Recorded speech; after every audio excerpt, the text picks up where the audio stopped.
Indo British advanced pain clinic నొప్పి మాయం surgery దూరం. For appointments 9155515563.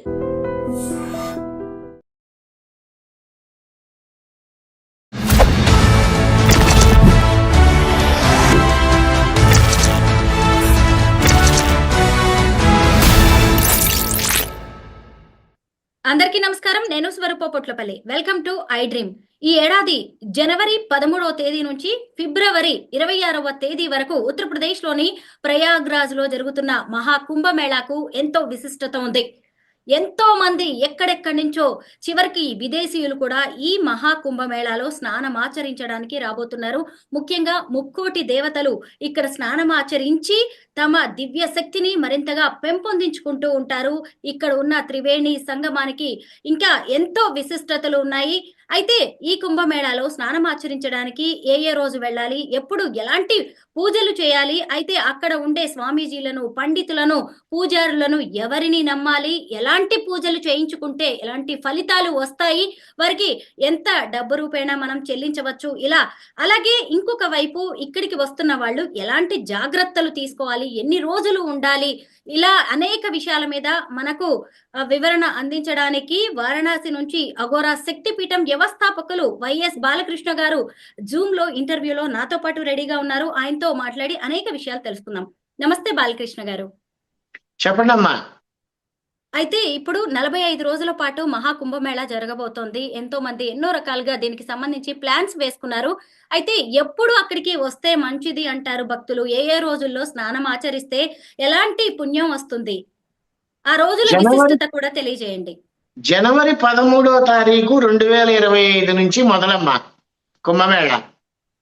కుంభమేళా జనవరి 13వ తారీఖు పౌర్ణమి స్నానం, పూర్ణిమ స్నానంతో మొదలు. ఆ రోజు స్నానం చేయాలి. ఆ తర్వాత మకర సంక్రమణం జనవరి 14, ఆ రోజు స్నానం చేయాలి. రెండవది షాహి స్నానం అంటారు. ఇది నాకు మౌని అమావాస్య రోజు చేయాలి. ఇది జనవరి 29. ఆ తర్వాత వసంత పంచమి. వసంత పంచమి స్నానం వచ్చేసి ఫిబ్రవరి 12. అలాగే మాఘ పౌర్ణిమ ఫిబ్రవరి 12, మహాశివరాత్రి ఫిబ్రవరి 26. ఇలా 6 స్నానాలు ఖచ్చితంగా చేయాలి. బట్ అవకాశాన్ని బట్టి మీరు స్నానం ఆచరిస్తే బాగుంటుంది. 3వ స్నానంగా ఇందాక ఒక మాట చెప్పాను, వసంత పంచమి, అది షాహి స్నానం అంటారు. అది ఫిబ్రవరి 3వ తారీఖు. ఈ సమయాల్లో స్నానం గనక చేస్తే చాలా మంచిది అనేటువంటి భావన. ఏది ఏమైనప్పటికీ అద్భుతమైనటువంటి మహాకుంభమేళా ఆనందంగా, ఉల్లాసంగా, ఉత్సాహంగా మీ సమయాలని కుదుర్చుకొని వచ్చేటప్పుడు జాగ్రత్తలు తీసుకొని, ఎంత జాగ్రత్త తీసుకోవాలి అని అంటే పసిపిల్లల్ని తీసుకురాకుండా, ముసలి వాళ్లతో ప్రయాణాలు చేయకుండా, కుర్రవాళ్ళు బయలుదేరి కనుక రాగలిగితే వాళ్ళకి రూములు లేకపోయినా ఎక్కడొక్కడ తలదాచుకుంటారు. కాబట్టి స్నానాలు చేయండి, రండి.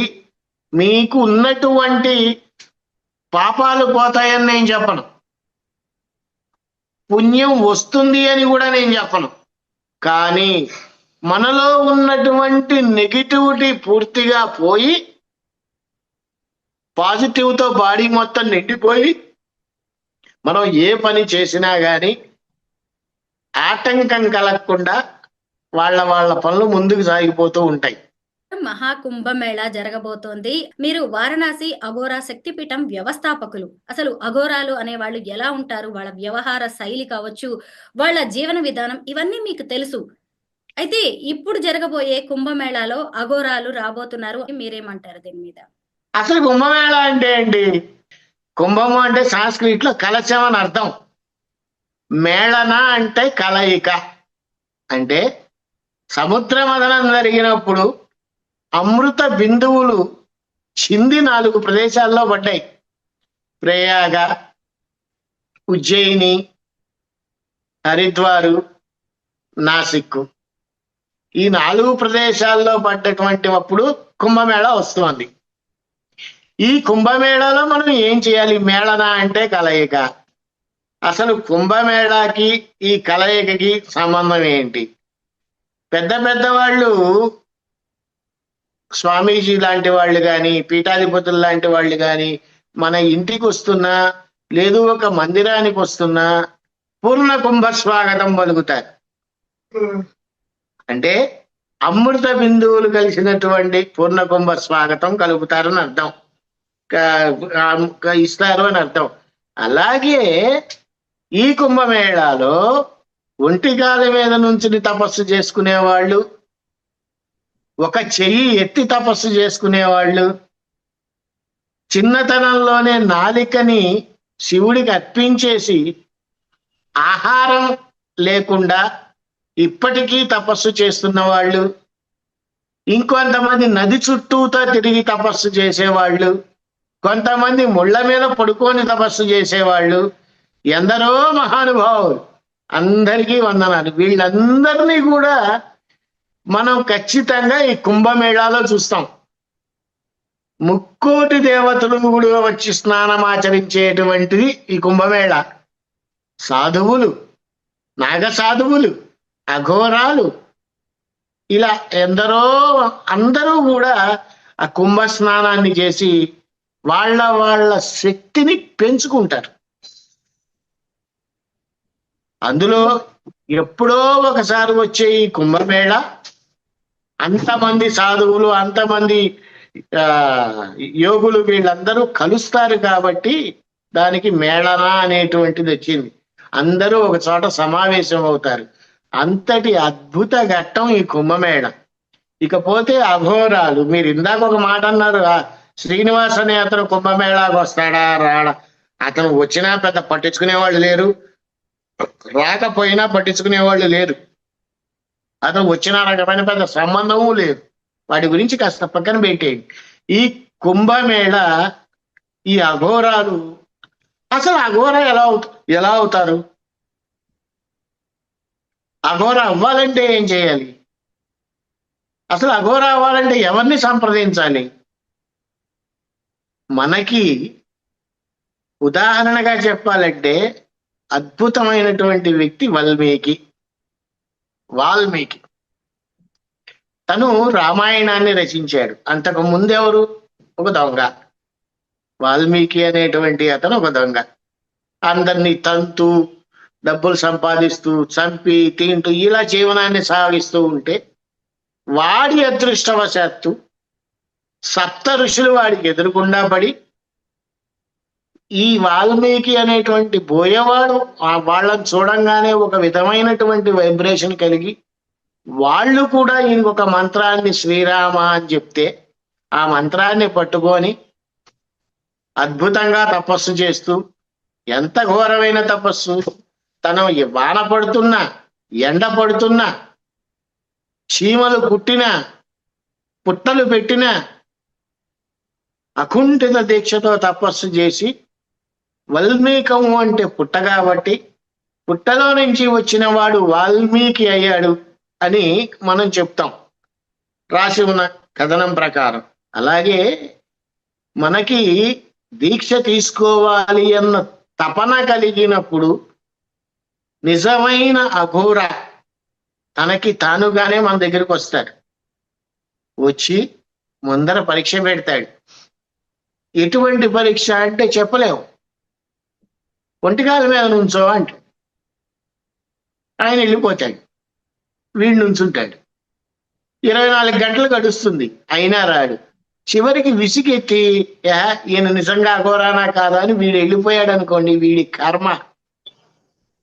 అదే ఉన్నాడనుకోండి, ఆ గురువుకి నచ్చాడు అనుకోండి, ఒక అఘోర దీక్ష ఇస్తారు. అఘోర దీక్ష ఇచ్చిన తరువాత ఫస్ట్ వాడికి వాడు దహన సంస్కారాలు చేసేసుకోవాలి. అంటే నేను ఇంకొక జన్మ ఎత్తుతున్నాను అఘోర రూపంలో, నాకు ఆ జన్మ అవసరం లేదు అని తనకి తాను పితృకార్యం, పిండ ప్రదానాలు చేసేసుకోవాలి. ఎప్పుడైతే అలా చేసుకున్నాడో ఇంటికి కానీ, బంధువులకి కానీ, పెళ్ళిళ్ళకి కానీ, శుభకార్యాలకు కానీ, అశుభకార్యాలకు కానీ ఎటువంటి వాటికి వీడితో సంబంధం ఉండదు. 24 గంటలు ఆ ఘోర, ఏ గురువు గారు అయితే ఆ ఘోర మంత్రాన్ని ఇచ్చారో ఆ మంత్రాన్ని చెప్పిస్తూ తనకి తాను సిద్ధింప చేసుకుంటూ ఉండాలి. అంతటి గొప్ప శక్తి అఘోరాల్లో ఉంది. అఘోరాలు తలుచుకుంటే ఇదవుతుంది అది కాదు అనేటువంటిది లేదు. ఏది కావాలి అని అనుకుంటే అది ఖచ్చితంగా అయిపోతుంది. అలాగే Aghora is equal to lord Shiva. ఎందుకన్నానంటే ఈ మాట, అంతకు ముందు వరదలు వచ్చినప్పుడు మనందరికీ తెలిసిన విషయమే, కేదార్నాథ్ మొత్తం కొట్టుకుపోయింది. గంగ విపరీతంగా పొంగి పొర్లుతోంది. అటువంటి టైంలో కూడా ఒక రాయి కేదార్నాథ్ గుడిని ఆపింది అని అంటే అది సామాన్య విషయం కాదు కదా. అందుకే Aghora is equal to lord Shiva అంది. అలాగే కుంభమేళ అసలు త్రివేణి సంగమంలో ఎందుకు జరుగుతుంది? అమృత బిందువులు పడ్డాయి కాబట్టి జరుగుతుంది. అసలు త్రివేణి సంగమం అంటే ఏంటి? త్రివేణి అంటే 3 పాయలు కలిగినటువంటిది, గంగా, యమున, సరస్వతి. ఇప్పుడు ఆడవారు జడ వేసుకున్నారనుకోండి, ఎన్ని పాయలు తీస్తారు? 3. వేసుకున్న తర్వాత కనపడేవన్నీ 2. ఆ కనపడకుండా ఉండేదే సరస్వతి నది. వేణి అంటే జడ. అమ్మవారు అలా తరంగాలుగా వెళ్తూ నాకు పండగ వస్తోంది, పెద్ద పండగ వస్తోంది, 3 కోటి దేవతలు వచ్చి నన్ను పునీతం చేస్తారు, ఇన్నాళ్ళు జనాల్ని నేను పునీతం చేశాను, ఇప్పుడు నన్ను పునీతం చేయడానికి వస్తున్నారు అఖండమైనటువంటి సాధకులు, యోగులు, నాగాబాబాలు, వీళ్ళందరూ కలిసి నన్ను పునీతం చేయటానికి రాబోతున్నారు అని ఆనంద పరవశంతో ఉంటుంది ఆవిడ. అందువల్ల ఆ కుంభమేళ సమయాల్లో స్నానం ఆచరిస్తే చాలా మంచిది. అందరూ చేస్తారు, ప్రతి ఒక్కళ్ళు చెయ్యాలి కూడా. కానీ కొన్ని చెప్పచ్చో లేదో తెలియదు. కానీ అమ్మ, నాకు ఈసారి వచ్చే వాళ్ళందరికీ కూడా ఒక చిన్న హెచ్చరిక అనుకోండి. ఏంటి వీడు ఇలా చెప్తున్నాడు అని అనుకున్నా నేను బాధపడిన, కానీ కుంభమేళాకి రావాలి అని అనుకున్న వాళ్ళు దయచేసి రాకండి. పొరపాటున కూడా రావద్దు. ఎందుకు రావద్దు అంటున్నానంటే, ప్రస్తుతం కాశీలో 20 లక్షల మంది ఉన్నారు, ప్రస్తుతం ప్రయాగరాజ్లో 20 లక్షల మంది ఉన్నారు.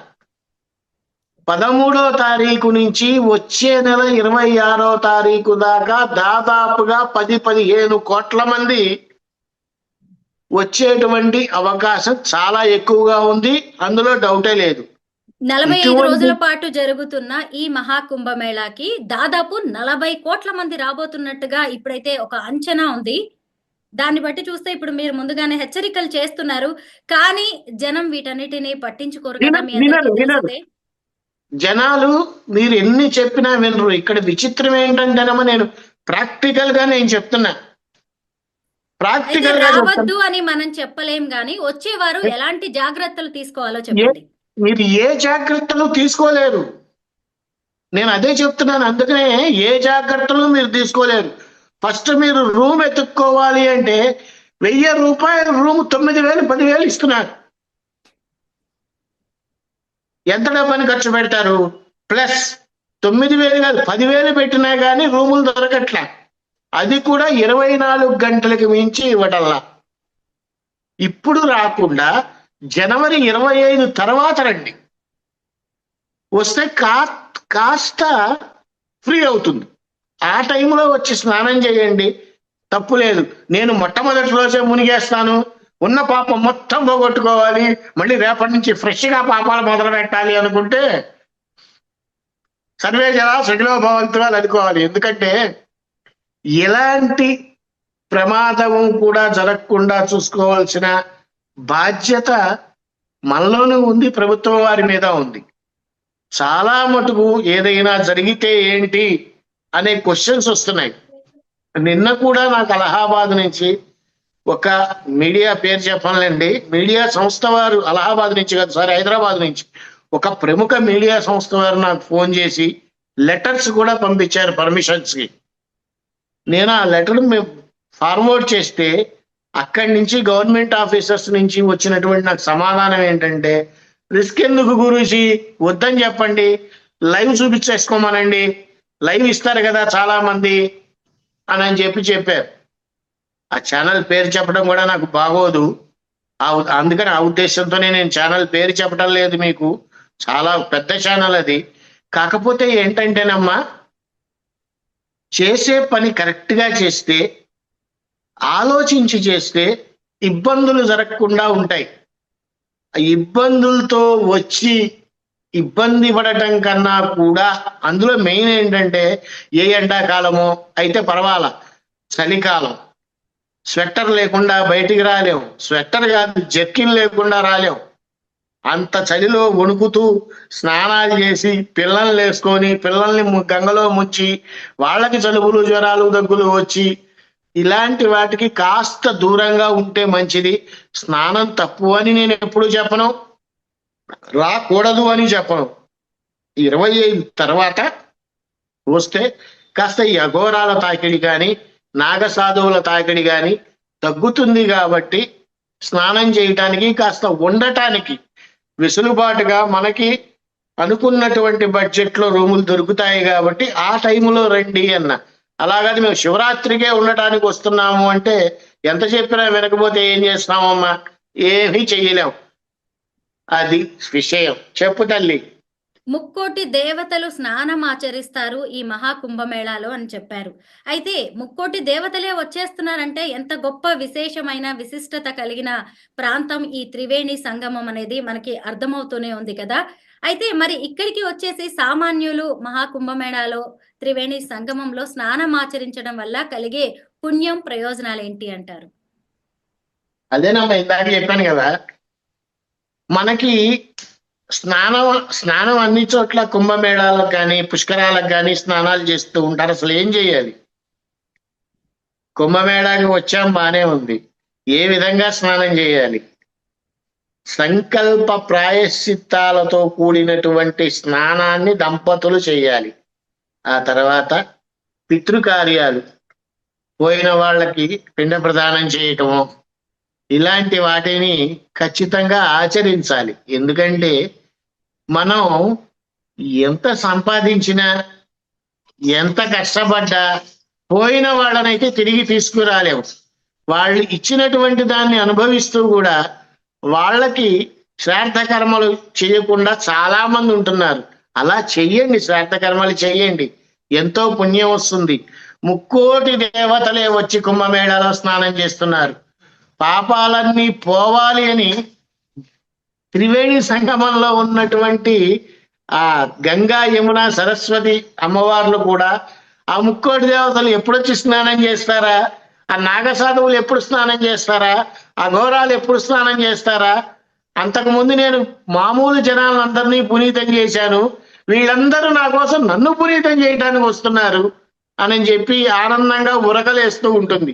అలాగే ఈ పితృకార్యాలు చేసేటప్పుడు కూడా విపరీతమైనటువంటి డబ్బుల్ని వసూలు చేస్తూ ఉంటారు. ప్రస్తుత పరిస్థితుల్లో ప్రయాగలో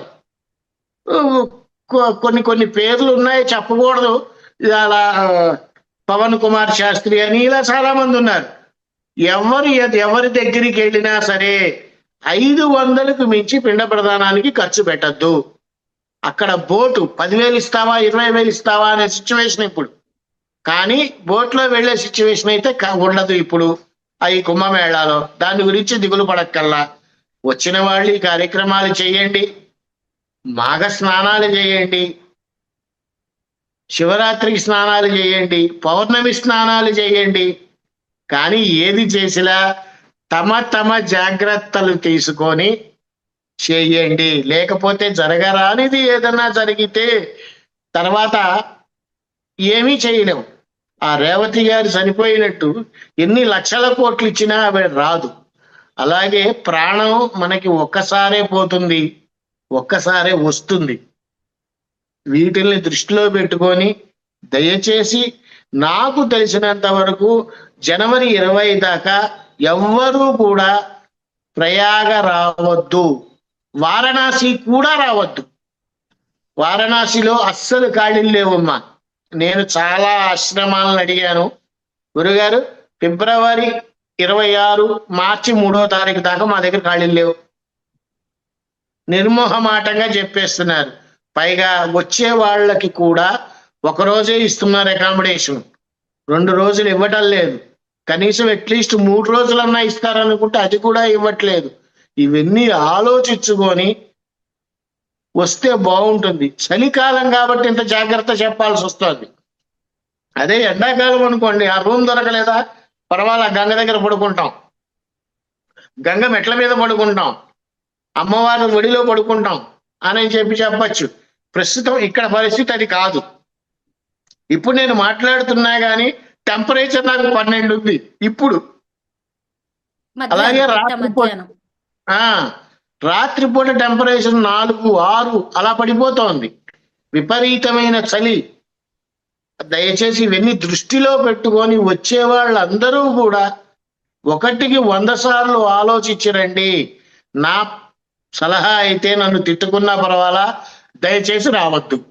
బాలకృష్ణ గారు, ప్రయాగరాజ్ లో ఈ త్రివేణి సంగమం ఎప్పుడు ఉంటుంది? ఈ మహాకుంభమేళ సమయంలో ఆ రోజుల్లోనే స్నానం ఆచరించాలి అంటారా, లేదంటే తర్వాత మనకి వీలైనప్పుడు ఎప్పుడు చేసినా ఆ స్నానం ఫలితం దక్కుతుందంటారా? అంటే నేను మాఘ కార్తీక యోస్నానం సన్యాసం బ్రహ్మచర్యకం ఇలా కొన్ని తిథులలో ముఖ్యమైనటువంటి పండగల్లో, మకర సంక్రమణం రోజున, అలాగే శివరాత్రి 26వ తారీఖు కాబట్టి మీరు స్నానం వద్దన్న ప్రతి ఒక్కళ్ళు చేస్తారు ఆ రోజున. ఎందుకంటే ఉపవాసం ఉంటారు, జాగరణ చేస్తారు కాబట్టి చక్కగా ఉంటారు. కాబట్టి నేను చెప్పిన టైముల్లో స్నానం చేస్తే కాస్త ఇంకొంచెం పాజిటివ్ పెంచుకుంటారు. నిజం చెప్పాలంటే అమ్మా, త్రివేణి సంగమంలో ఎప్పుడు స్నానం చేసినా అద్భుతమైనటువంటి పాజిటివ్నెస్ వస్తుంది. రాదు అనేటువంటిది ఏమీ లేదు. కాకపోతే ఏంటయ్యా అంటే, ఇందాక నేను చెప్పినట్టు మేళన అంటే కలయిక, మనకి కాదమ్మా, సాధువులకి, యోగులకి, అఘోరాలకి, వీళ్ళంతా ఒక చోట కలుస్తారు.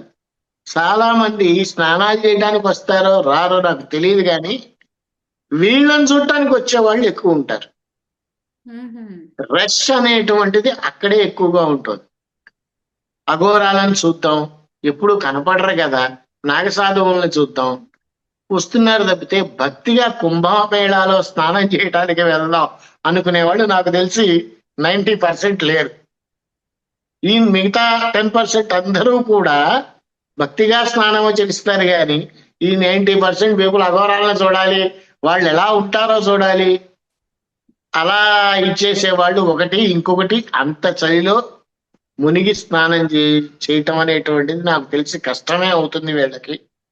బట్ ఏది ఏమైనప్పటికీ జాగ్రత్తలు అనేటువంటిది చాలా అవసరం. 1కి 10 సార్లు మళ్ళీ చెప్తున్నాను, ఆలోచించుకొని కుంభ స్నానాలకి రండి. ఆలోచన లేకుండా మనకి టికెట్ దొరికింది, ఫ్లైట్ దొరికింది అని ఎక్కేసి వచ్చేస్తే ఇక్కడికి వచ్చిన తరువాత బాధపడటం కన్నా బయలుదేరేటప్పుడే ఆలోచించుకొని బయలుదేరటం మంచిది. ఎందుకంటేనమ్మా, నాకు అర్ధరాత్రి కూడా 2ంటికి ఫోన్ చేస్తున్నారు, అయ్యా మాకు రూములు లేవు. నేనేం చేయగలుగుతాను? రూమ్స్ అసలు ఎక్కడా లేవు. అలహాబాద్కి వెళ్ళేవాళ్ళు ఫోన్ చేస్తున్నారు, ఇక్కడికి వచ్చేవాళ్ళు ఫోన్ చేస్తున్నారు. చివరికి నా ఒక ఫోన్ అయితే స్విచ్ ఆఫ్ చేసేసాను. అలా జరుగుతున్నాయి పరిస్థితులు. పోనీ ఎక్కడన్నా చెప్దాము, మనతో ఎప్పుడు మాట్లాడుతూ ఉంటారు వాళ్ళు. ఒక రికమెండేషన్ చేద్దామంటే 10,000 ఇస్తారా గురువు గారు? ఒక రూమ్కి స్టార్ హోటల్లో కూడా అంత కాస్ట్ ఉండదేమో. అందులో గంగ పక్కనే రూములు 10,000 ఇస్తారా, 15,000 ఇస్తారా? పోనీ పడుకులు లేచి వెళ్ళిపోతామండి అని అంటే 500 ఇవ్వండి. ఇలా అది వాళ్ళ తప్పు కాదమ్మా. ఇక్కడ ఉండేటువంటి రష్కి ఏం చేయాలో తెలియక మాట్లాడటం ఇవన్నీ. సో వీటన్నిటిని ఆలోచించుకొని ఒక్కసారి మీ ప్రయాణాన్ని ఫిక్స్ చేసుకుంటే మంచిది. నన్ను అడిగితే మాత్రం జనవరి 25 దాకా బయలుదేరద్దు. మహాకుంభమేళ అనేది మహా తీర్థయాత్ర. అక్కడికి వచ్చేసి ఆ విశ్వేశ్వరుణ్ణి దర్శించుకోవడమే కాదు, చుట్టుపక్కల ఉన్న ప్రాంతాలను కూడా సందర్శించాలి, పుణ్యక్షేత్రాలని చూసి రావాలని చాలా మంది అనుకుంటారు. అయితే మహాకుంభమేళాకి ధైర్యం చేసి వచ్చే వాళ్ళు చుట్టుపక్కల ఉన్న వేటిని సందర్శిస్తే ఎలాంటి ఫలితం కలుగుతుందంటారు? చుట్టుపక్కల అంటేనమ్మా అసలు నిజం చెప్పాలంటే ఒక కాశీ చుట్టానికే జీవితకాలం సరిపోదు. అవును. ఒక జీవితకాలం సరిపోదు కాశీ చుట్టానికి. కాశీ వస్తే ఏం చూడాలి? కాలభైరవ దర్శనం, విశాలాక్షి అమ్మవారు, అన్నపూర్ణాదేవి తల్లి, వారాహి, సంకట విమోచన హనుమాన్ మందిరం, ఇవి అందరూ చూసేవి. ప్రత్యేకంగా ఏమున్నాయి?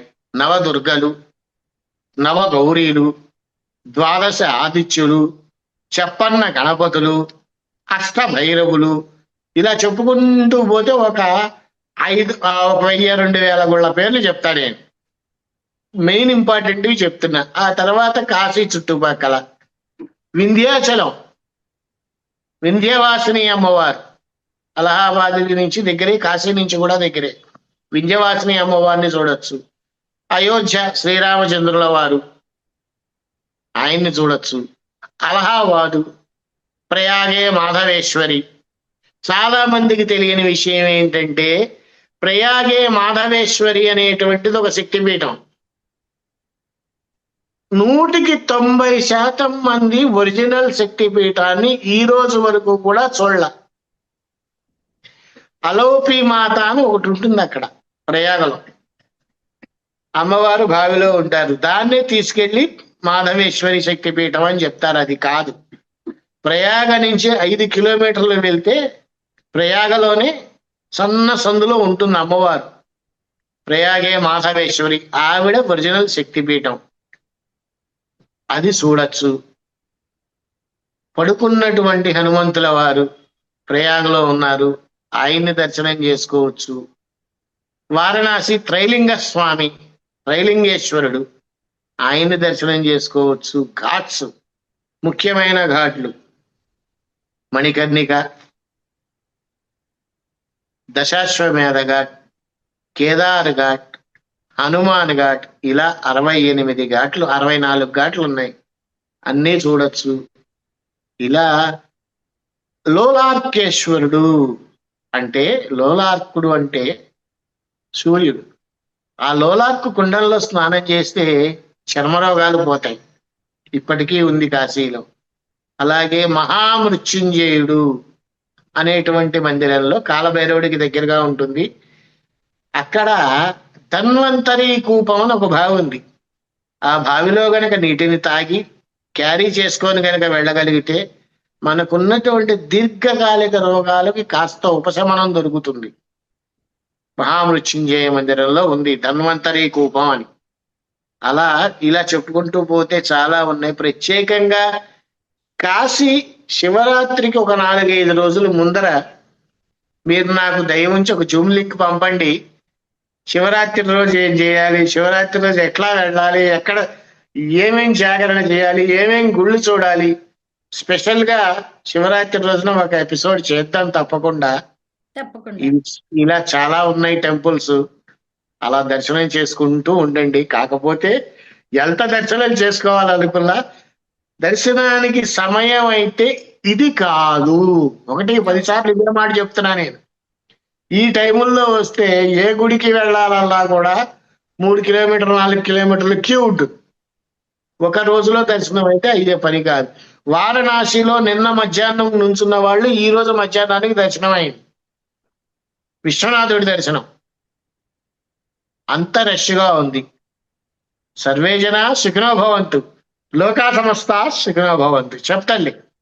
మహాకుంభమేళాకి సంబంధించిన వాస్తవ పరిస్థితులను మాకు మంచిగా వివరించారు. ముఖ్యంగా మహాకుంభమేళాకి వస్తున్నారా, జరభద్రం అంటూ అందరినీ హెచ్చరించారు.